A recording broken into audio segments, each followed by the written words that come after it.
little bit. So we want to get this show on the road, especially for our folks standing here in the mosh pit. Hang on there. I love you. Well, let me just start by saying hello, Kalamazoo.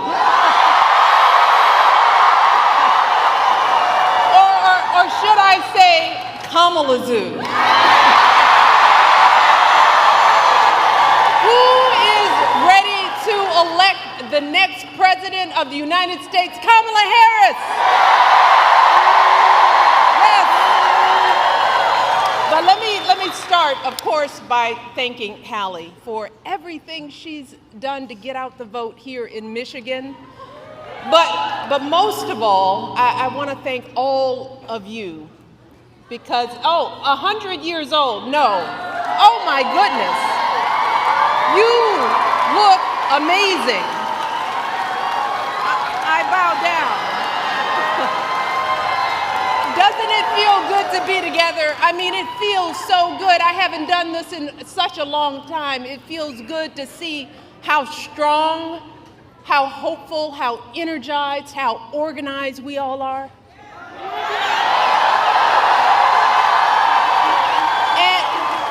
And we need that. We need all of you because right now, as you know, this race is close. It's too close for my liking. And I came out here to Michigan because I am someone who takes her own advice to heart. I know that if we want to help this country finally turn the page on the politics of hatred and division, we can't just sit around and complain. No, we've got to do something. If we want to usher in the next generation of American leadership, we have got to do something. If we want to elect someone with a character that is worthy of the Oval Office, someone with the strength of heart to guide our country to a better day, we have got to what? Do something. And that someone, of course, is my dear friend Kamala Harris. And Michigan, I am so hopeful about the energy and poise and joy that Kamala has injected into this race. And if you know Kamala like I do, that's no surprise. I mean, think about it. No one could have predicted the way everything would have unfolded this summer. And yet, in a critical moment when our country needed her, Kamala couldn't have been more prepared to meet that moment. And she's met it every single day since. Yes. Oh, she's filling arenas in a way we haven't seen for years. She's building a remarkable campaign in record time, dominating her opponent so thoroughly in the debate, he was too scared to face her again.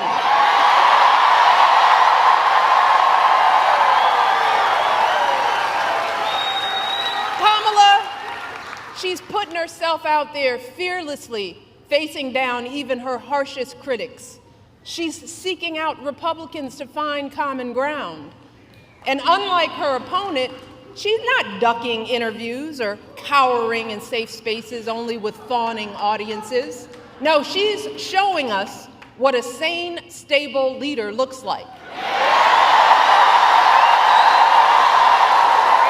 She's not losing her train of thought or stumbling over her words. And she's doing it all with vigor and with grace. That's because Kamala Harris is a grown-up.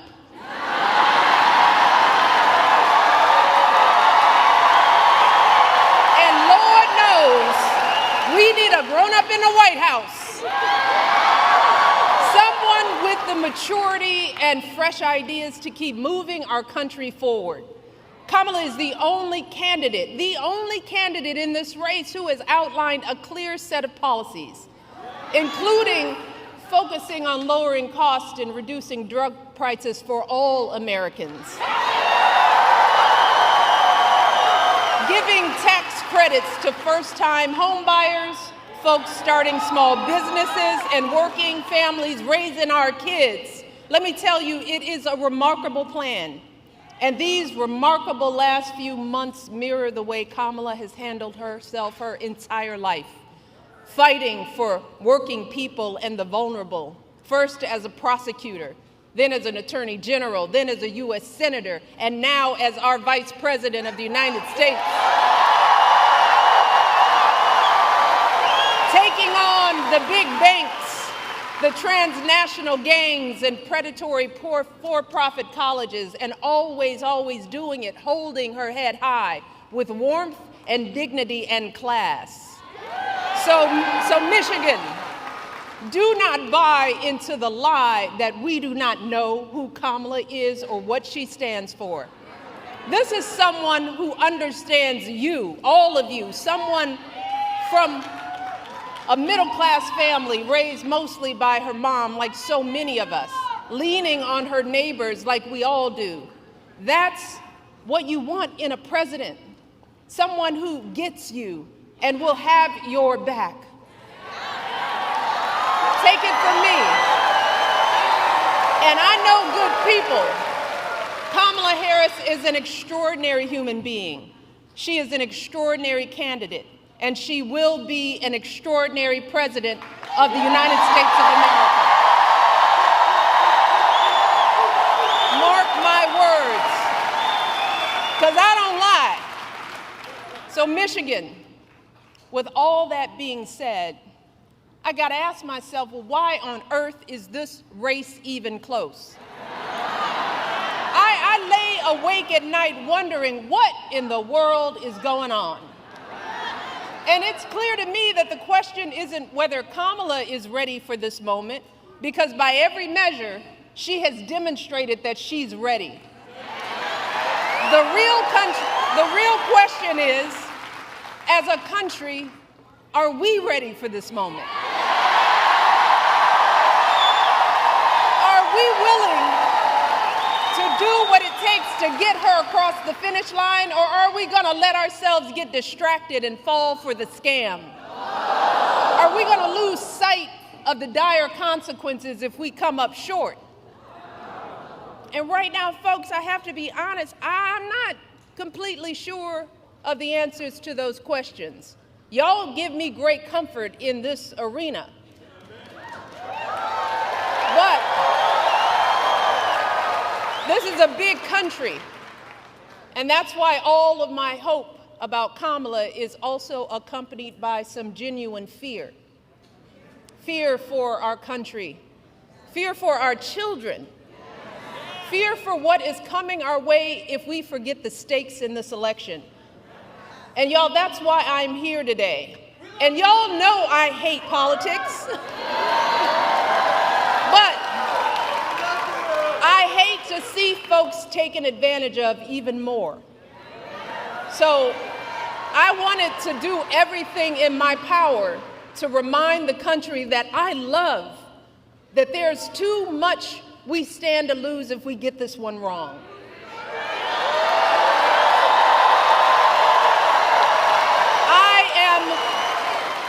I'm deeply concerned, and I'm talking to everybody out there, that too many of us are still confused and buying into the lies and distortions from people who do not have our best interest at heart.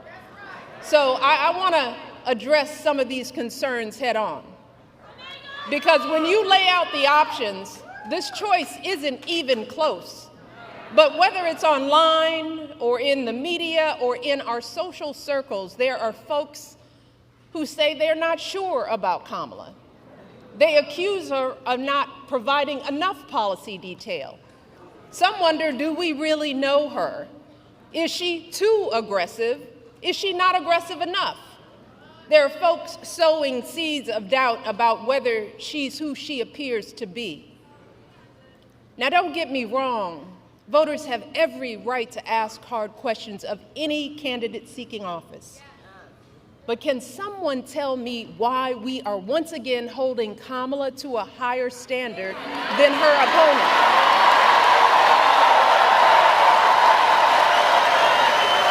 We expect her her to be intelligent and articulate, to have a clear set of policies, to never show too much anger, to prove time and time again that she belongs. But for Trump, we expect nothing at all. No understanding of policy, no ability to put together a coherent argument, no honesty, no decency, no morals.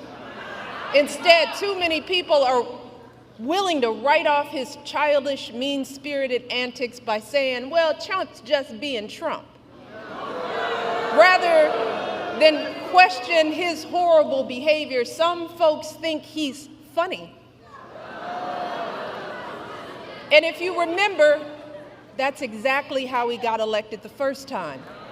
Folks gave him a pass and rolled the dice, betting that he couldn't possibly be that bad. And then there were those folks who didn't think it really mattered who the president was, if you can believe that. And still others who thought it'd be a good idea just to blow up our entire democracy. Let us not forget how badly that worked out for all of us. Let us not forget the incompetence and the corruption, the chaos that was the cornerstone of his entire 4 years in office. Let's start with the pandemic. Remember how woefully unprepared he was? How he was sowing seeds of fear and confusion, endangering lives with his lies and ignorance, denigrating the doctors and scientists trying to help us. You want to talk about plans? Well, my husband left him a very detailed pandemic plan.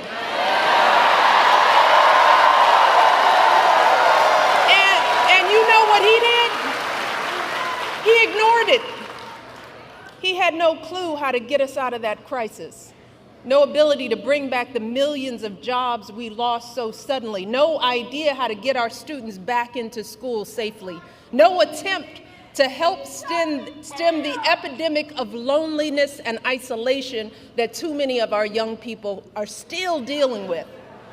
And his failures had real costs. America lost 7 million more jobs during the COVID downturn than the European Union. Among wealthy nations, the United States had one of the highest COVID death rates. Again, all of this occurred with Trump in charge.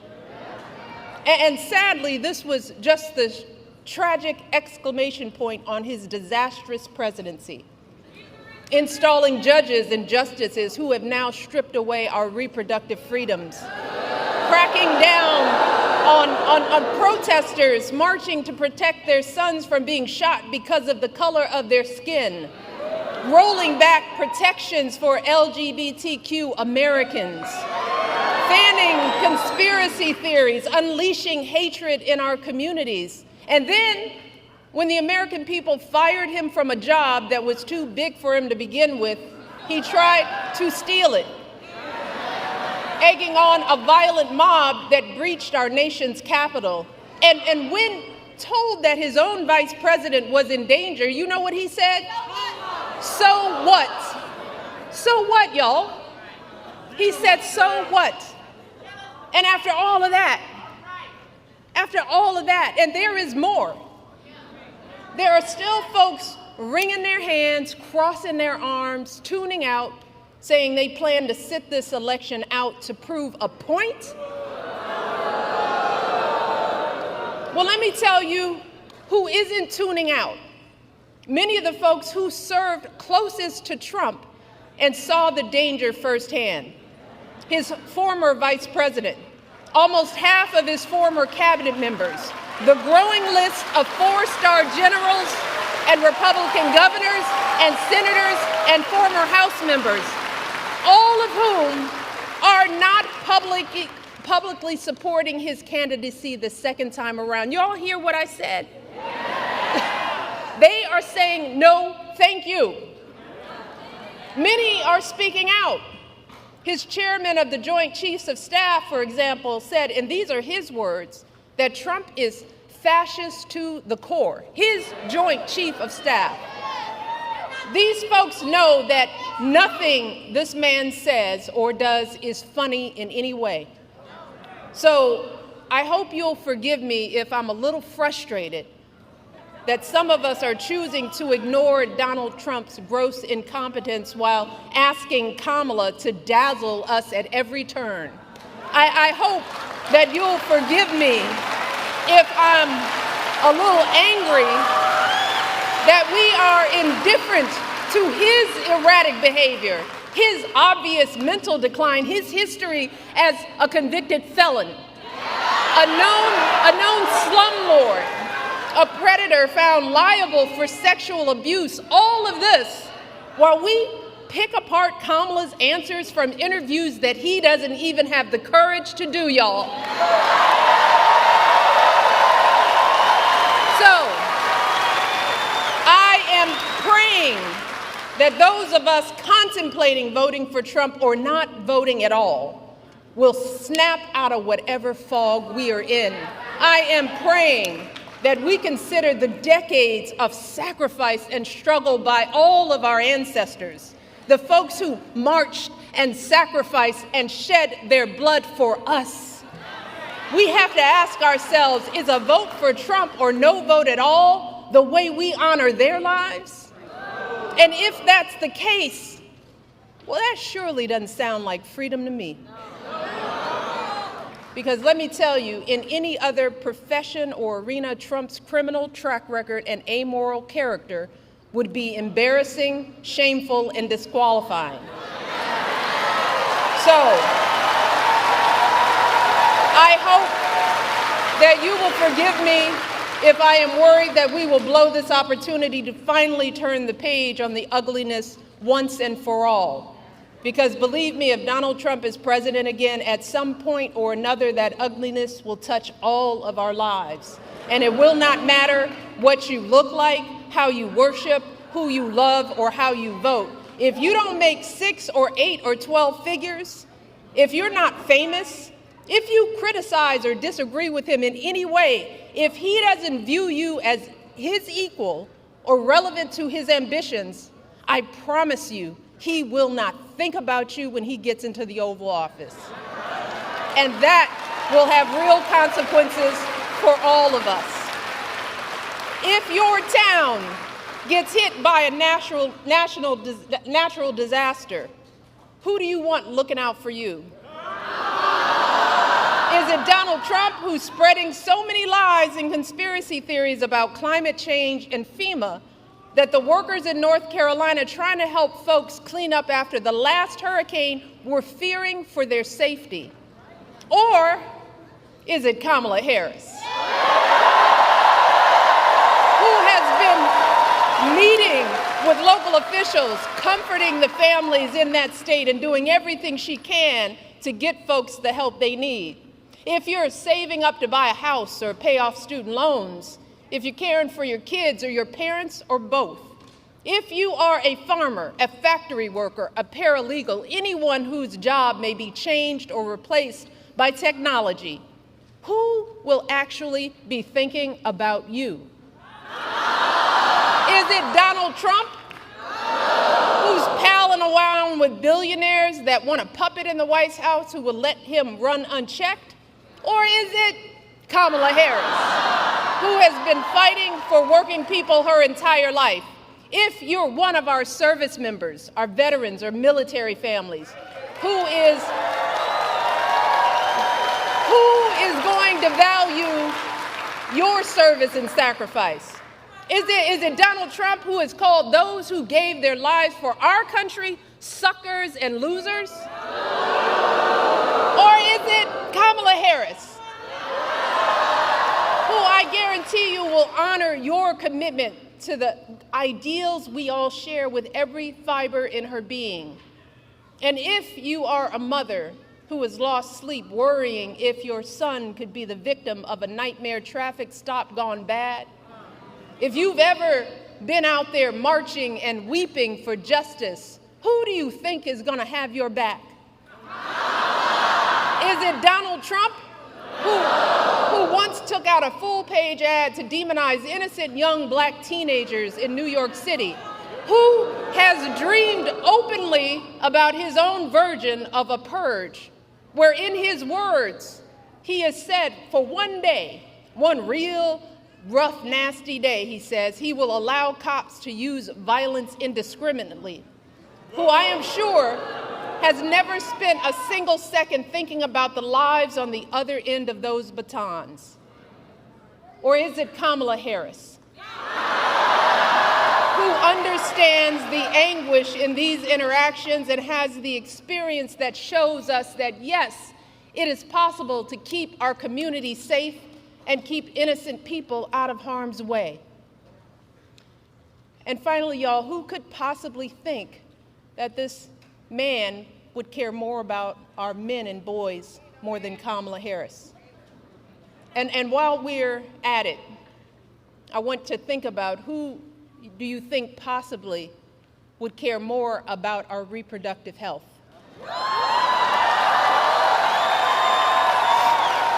And I just want to take a moment with this particular question, because there is so much that gets lost in the conversation about women's reproductive rights.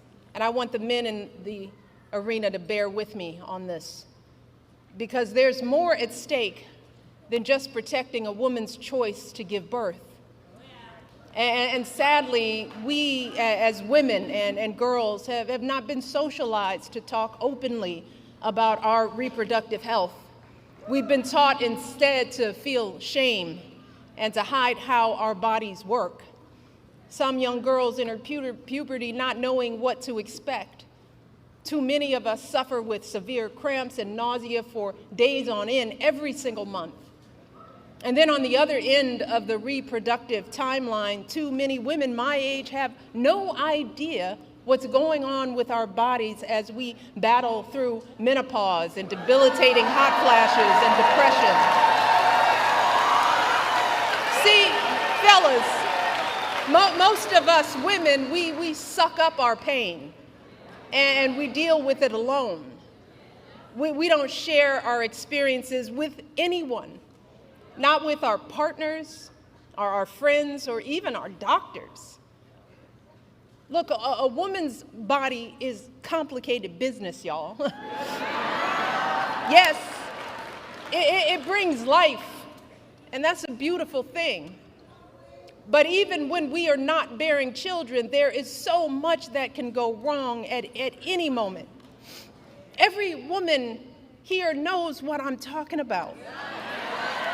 An unexpected lump, an abnormal pap smear or mammogram, an infection, a blockage, all of which could be early signs of a variety of life-threatening cancers. And in those terrifying moments when something goes wrong, y'all, which will happen at some point to the vast majority of women in this country, let me tell you, it feels like the floor falls out from under us. In those moments, all we have to rely on is our medical system. In those dark moments, all we have to rely on is our faith in a higher power and the experience of doctors to get us the care we need in a timely manner. And look, I don't expect any man to fully grasp how vulnerable this makes us feel, to understand the complexities of our reproductive health experiences. In all honesty, most of us as women don't fully understand the breadth and depth of our own reproductive lives, you know? And that's because our experiences are often neglected by science. There's a huge disparity in research funding for women's health. And if you happen to look like me and report pain, you're more likely to be ignored, even by your own doctors, studies show. So let me take a minute to help folks, especially the men in our lives, to get a better sense of what could happen if we keep dismantling parts of our reproductive care system piece by piece, as Trump intends to do. I want folks to understand the chilling effect, not just on critical abortion care, but on the entirety of women's health, all of it. There are good reasons why so many women and physicians are horrified by what's happened since Donald Trump's justices overturned Roe v. Wade. We're seeing women scrambling across state lines to get the care they need. Just this week, a major medical journal reported that after Roe was overturned, infant mortality in this country rose, in large part because women are being forced to carry fetuses that won't survive to term. One woman spent 22 days in jail on murder charges after she miscarried in her own bathroom. We are seeing doctors unsure if they can treat ectopic pregnancies. Doctors being told they can't treat a woman until she becomes so close to death that only a life of the mother exception will allow them to act. So just imagine the profound effects for all of us if Donald Trump wins this election.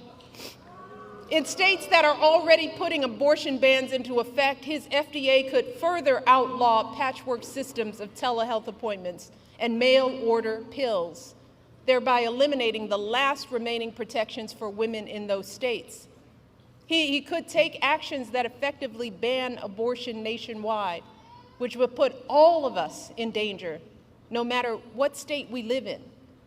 We will see more doctors hesitating or shying away from providing life-saving treatments because they are worried about being arrested.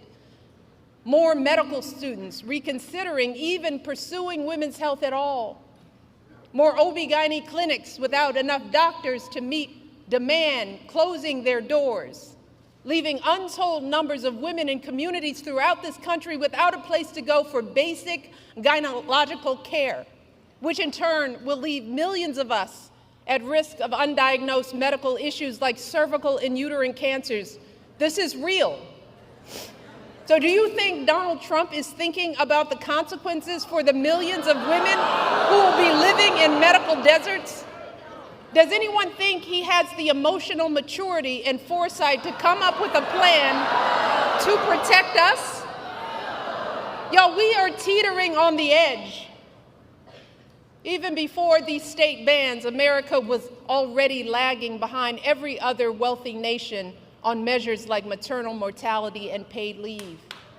So we could be right back to the days before Roe, which many young people here don't even remember. The days when abortion wasn't as safe as it is today. The days when the number of mothers of color dying in childbirth was 30 to 40% higher than when it was under Roe. So to the men who love us, let me just try to paint a picture of what it will feel like if America, the wealthiest nation on earth, keeps revoking basic care from its women, and how it will affect every single woman in your life. Your girlfriend could be the one in legal jeopardy if she needs a pill from out of state or overseas, or if she has to travel across state lines because the local clinic closed up. Your wife or mother could be the ones at higher risk of dying from undiagnosed cervical cancer because they have no access to regular gynecological care. Your daughter could be the one too terrified to call the doctor if she's bleeding during an unexpected pregnancy. Your niece could be the one miscarrying in her bathtub after the hospital turned her away. And this will not just affect women, it will affect you and your sons. The devastating consequences of teen pregnancy won't just be borne by young girls, but also by the young men who are the fathers. They too will have their dreams of going to college. Their entire future is totally upended by an unwanted pregnancy. If you and your partner are expecting a child, you will be right by her side at the checkups, terrified if her blood pressure is too high, or if there's an issue with the placenta, or if the ultrasound shows that the embryo was implanted in the wrong place, and the doctors aren't sure that they can intervene to keep the woman you love safe. if your wife is shivering and bleeding on the operating room table during a routine delivery gone bad, her pressure dropping as she loses more and more blood, or some unforeseen infection spreads and her doctors aren't sure if they can act, you will be the one praying that it's not too late. You will be the one pleading for somebody, anybody, to do something. And then there is the tragic but very real possibility that in the worst case scenario, you just might be the one holding flowers at the funeral. You might be the one left to raise your children alone. See, these are just some of the ways women die during childbirth. And I don't want to be a downer, y'all. But in many cases, there is no warning, and things go bad very quickly. And when it happens, every second of hesitation or delay can lead to devastating outcomes. So I am asking y'all from the core of my being to take our lives seriously. Please, do not put our lives in the hands of politicians, mostly men, who have no clue or do not care about what we as women are going through, who don't fully grasp the broad-reaching health implications that their misguided policies will have on our health outcomes. The only people who have standing to make these decisions are women with the advice of their doctors. We are the ones with the knowledge and experience to know what we need. So please, do not hand our fates over to the likes of Trump, who knows nothing about us, who has shown deep contempt for us.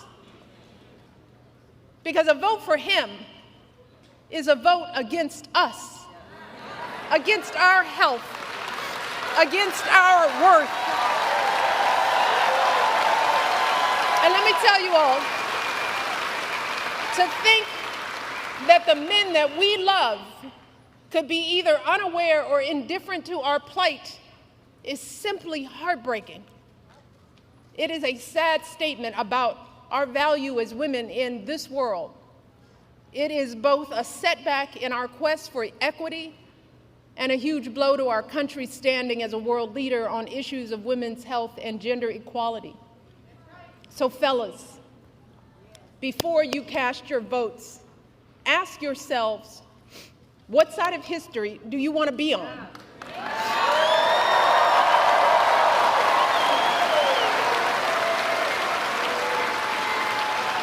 Now, I recognize that there are a lot of angry, disillusioned people out there, upset with the slow pace of change. And I get it. It is reasonable to be frustrated. We all know we have a lot more work to do in this country. But to anyone out there thinking about sitting out this election or voting for Donald Trump or a third-party candidate in protest because you're fed up, let me warn you, your rage does not exist in a vacuum. If we don't get this election right, your wife, your daughter, your mother, we as women will become collateral damage to your rage.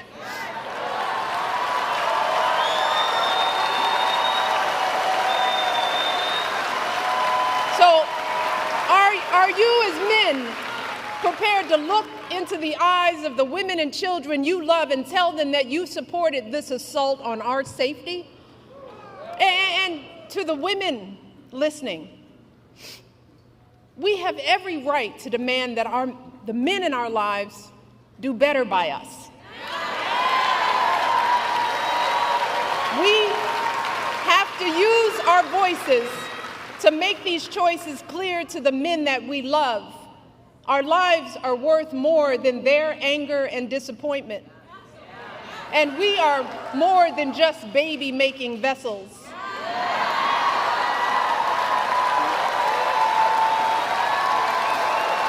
And if you are a woman who lives in a household of men that don't listen to you or value your opinion, just remember that your vote is a private matter. regardless of the political views of your partner, you get to choose. You get to use your judgment and cast your vote for yourself and the women in your life. Remember, women, standing up for what is best for us can make the difference in this election. So let us use our voices in these final days to make it plain to the men in our lives that we need to stand not with Trump, but with us. We need them to vote for the only candidate in this race who will protect our lives. We need them to vote for Kamala Harris. Kamala, she will fight to restore our reproductive freedoms and defend our health. Kamala will fight for our access to life-saving emergency care and maternal care in every state.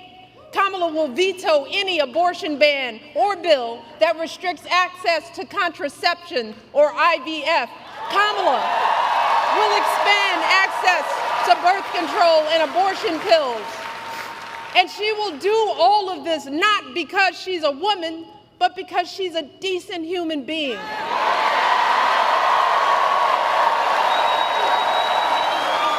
She will do this because she cares about the lives of people other than herself. And that's really what this election is about, Michigan. This isn't just about what we have an obligation to say no to. It's about what we have the opportunity to say yes to. And we can elect someone who has the experience, the character, and the strength to look at all these challenges and still see a brighter day on the other side. Kamala Harris will see us, all of us. Kamala Harris will listen to us, all of us. She will protect our freedom. She'll stand up for all of our lives. She will have our backs for the folks trying to get ahead and those just trying to get by. And in doing so, she will usher in a new generation of American leadership and send the ugliness of Donald Trump and his politics back where it belongs, the past.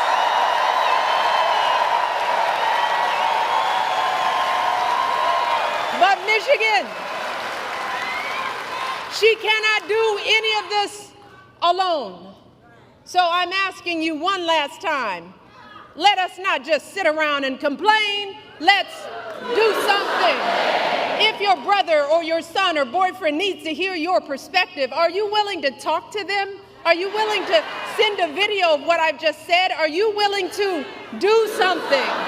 If you have an aunt who's thinking about sitting this one out or voting for a third party, are you willing to have an uncomfortable conversation?